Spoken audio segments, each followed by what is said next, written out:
Let me tell you folks, there is nothing I enjoy more than buying something I don't need. For example, this is my Kirby plush, my Kirby plush, my Kirby plush, this Kirby plush, this Kirby plush that is currently late for brunch, and I've got my Kirby stress ball.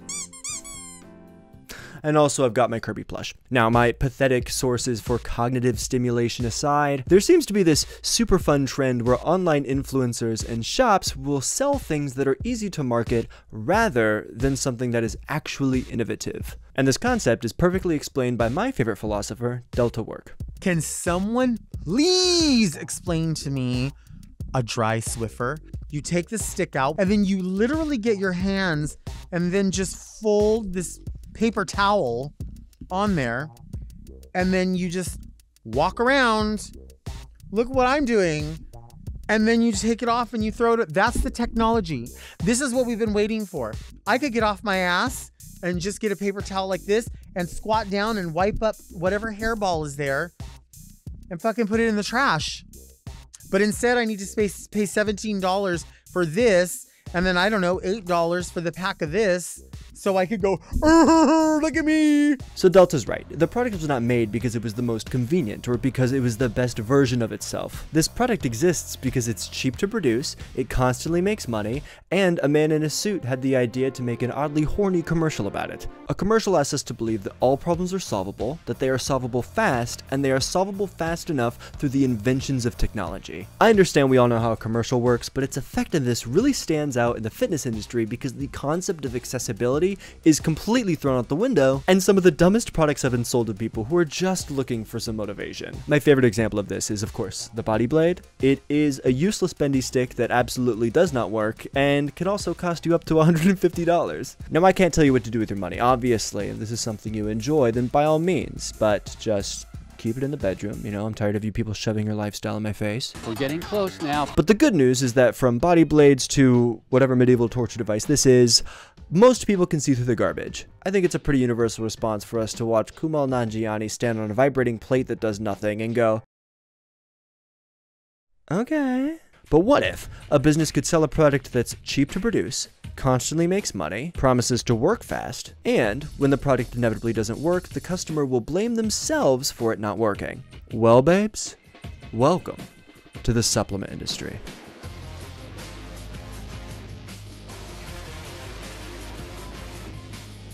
As steroids become more popular, the damaging side effects are also becoming more obvious. Supplements, in theory, are a really good alternative option because they're cheaper, easier to find, and they don't, you know, prevent your heart from working.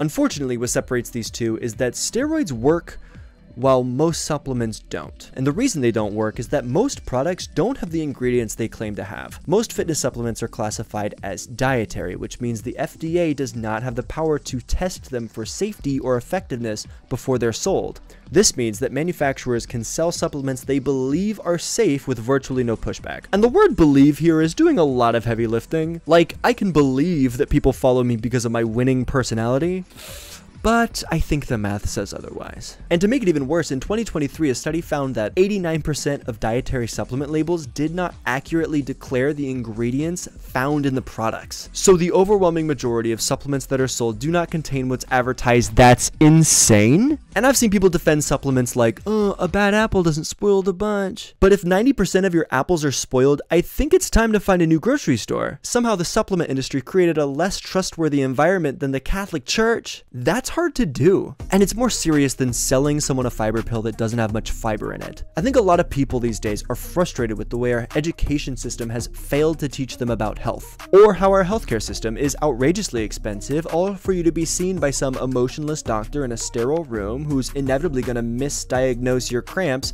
by telling you to lose some weight and drink some water. Companies and individuals selling supplements take advantage of a community of people that need help and instead give them a terrible product to buy. And although connection and trust is a good thing, things can get out of hand when you put your connection and trust in someone who uses their charisma to feign scientific fact. Let's take turkesterone as an example. This stuff was all the rage a few years ago. In very simplistic terms, turkesterone is a type of ecdysteroid. An ecdysteroid is essentially the plant and insect version of testosterone. And since the 1970s, scientists have theorized that ecdysteroids can be ingested to increase muscle growth in humans. However, the science really never worked out to support that idea. 4 studies over the span of 30 years failed to prove that these supplements actually do anything for humans. And in 2018, it was concluded that ecdysteroids are not recommended for training or improving performance. However, in 2019, a new study found that ecdysteroids actually do work.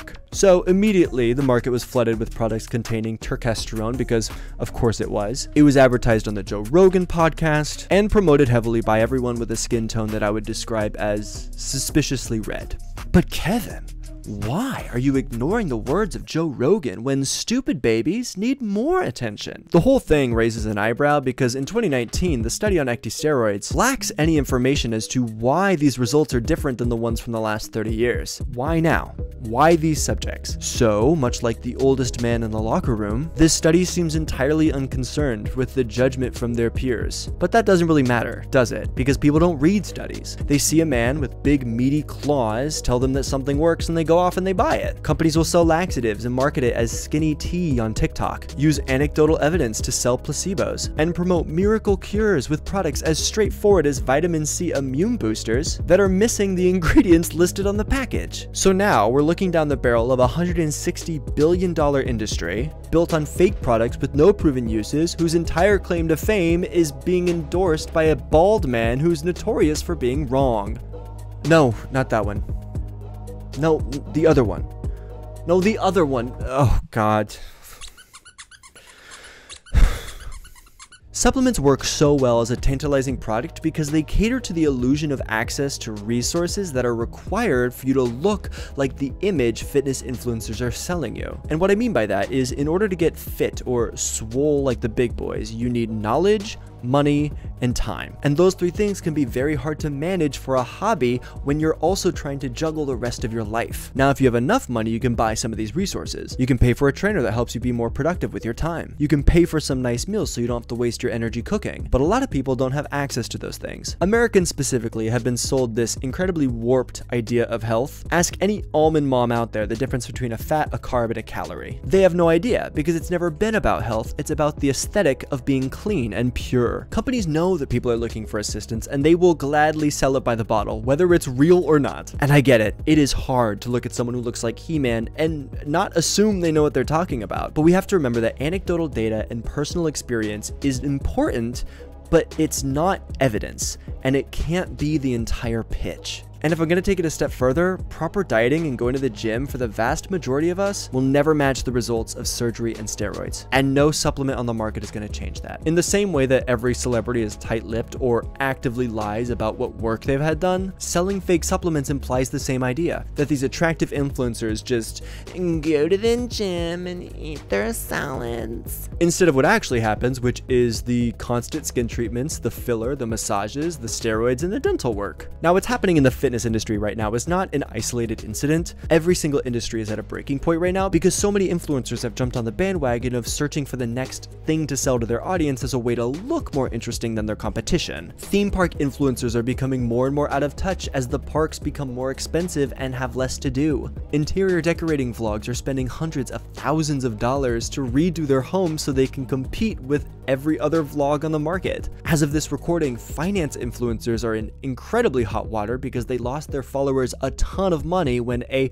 bank they promoted went under because of a dispute with balance ledgers. Although each community is in trouble for different reasons, the through line I see is that the "you too can have a perfect life like me" branding clearly has hit a breaking point. There's only so many ways a hot person can show you how to do a push-up, and slowly the line of entertainment and education is blurred. It looks like you either die a small channel or get big enough to someday become a lifestyle vlogger.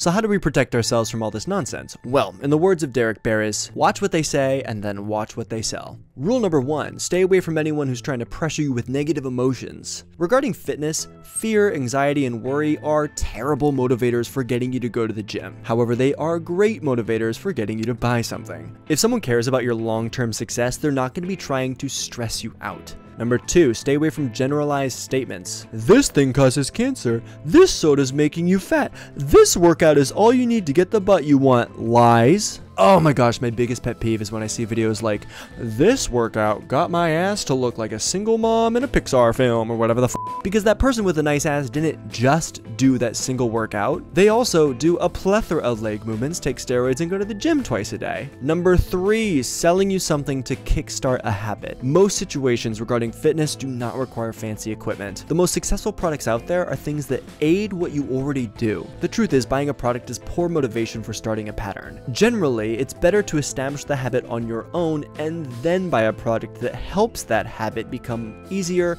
more enjoyable, effective, etc. And number 4 is hard to tell sometimes, but try not to take advice from people speaking outside their area of expertise. I'm part of this category. I'm no scientist. I would invite anyone to get a second opinion on the things I'm putting on the screen. But simply put, influencers selling supplements should be treated the same way as chiropractors giving medical advice. Why are you speaking to me? Your profession is a joke. It's not fun to admit, but there already is a magic super soldier serum, and that's steroids. They work incredibly well and they have proven results. They also happen to be killing off bodybuilders from cardiac arrest faster than the Grinch can steal Christmas. There's no fitness regimen out there that's completely safe or immune to injury. For example, if anyone runs on this planet for long enough, they will inevitably destroy their knees. But in my opinion, using steroids is playing with fire. But don't get it twisted, some people can play with fire and make it look very cool. Others, however, not so much.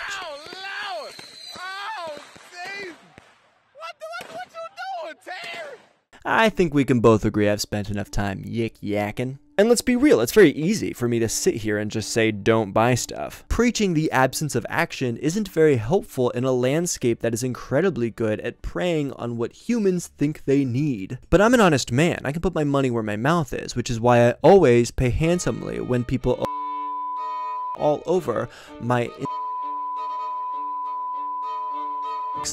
So let's see if my theories are supported by conclusive evidence, and we can start by taking a look at Caked Up. Caked Up is an online supplement supplier that has products that claim to increase the size of your ass and the size of your loads. Pretty impressive, pretty fun. Let's see what's in these Gap pills. Labeled as the ingredients in Load Up is folic acid, zinc, and L-arginine, and all of these are properly associated with possibly increasing testosterone levels and promoting a higher sperm count. The word possibly here is a little misleading because there's no consistent study that proves it does, so it's a lot like saying I could possibly give you a ride to the airport. It could happen.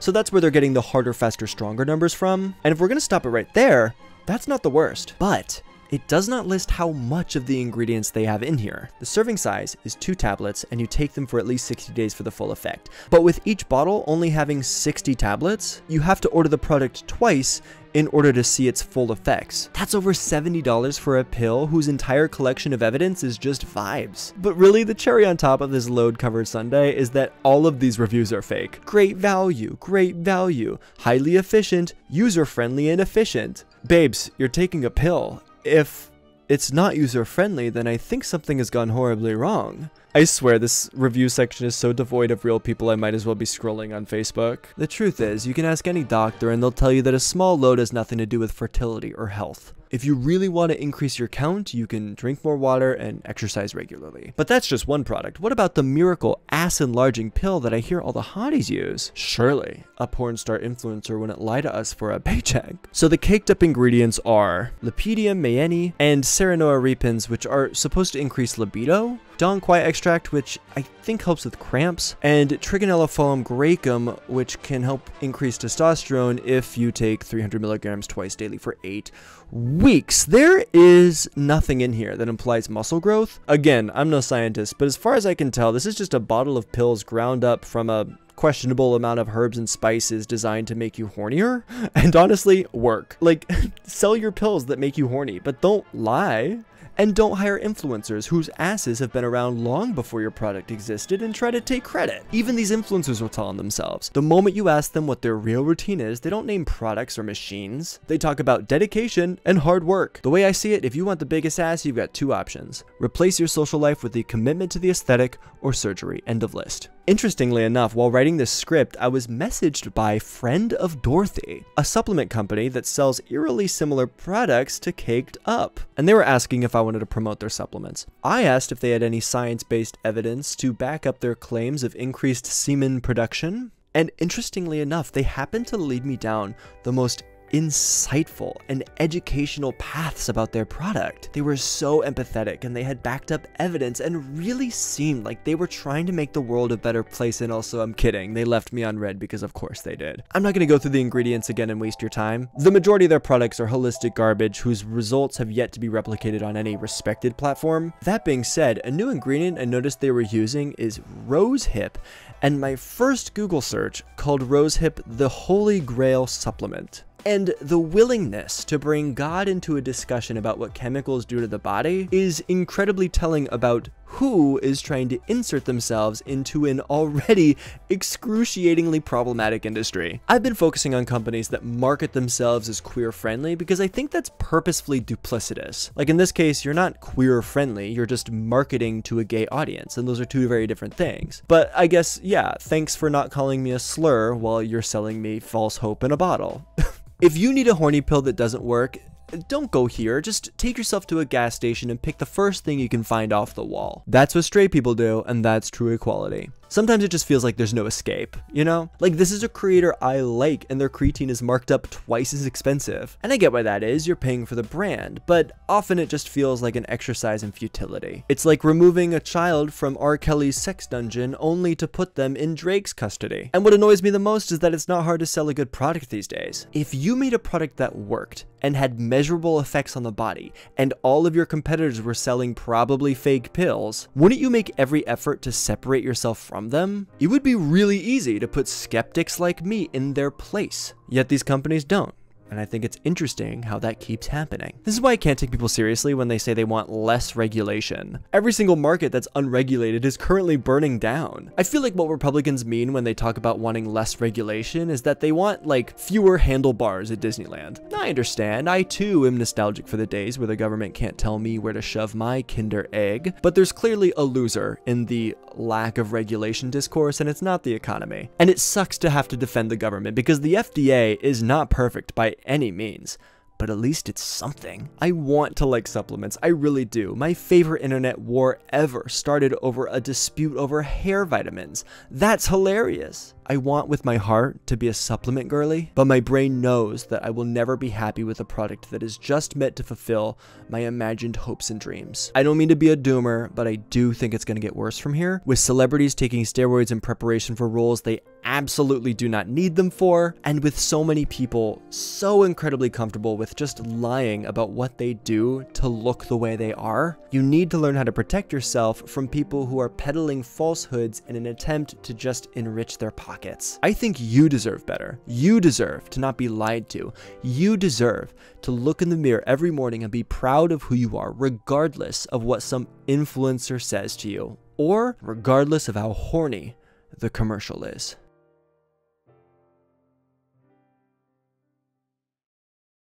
Look at me!